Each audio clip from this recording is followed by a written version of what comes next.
In this video, I'll show you how to use Voice Isolator in ElevenLabs in 2026. If you have an audio recording with unwanted background sounds and want to make the main voice clearer, ElevenLabs Voice Isolator can help separate speech from surrounding noise, depending on the current features available in your account. First, open ElevenLabs on your computer and log in to your account.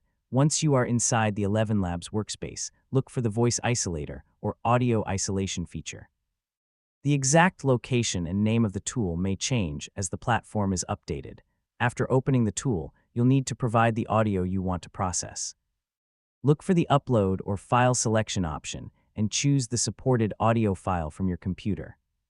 Before uploading, make sure you have the necessary rights or permission to process the recording, especially if the audio belongs to someone else.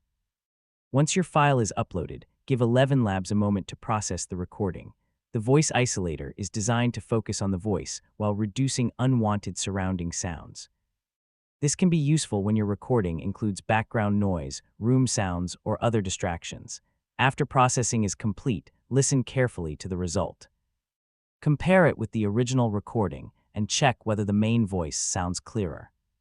If the result is not exactly what you expected, check the available options and try processing the original audio again if the platform allows it. Keep in mind that audio isolation cannot always remove every unwanted sound perfectly.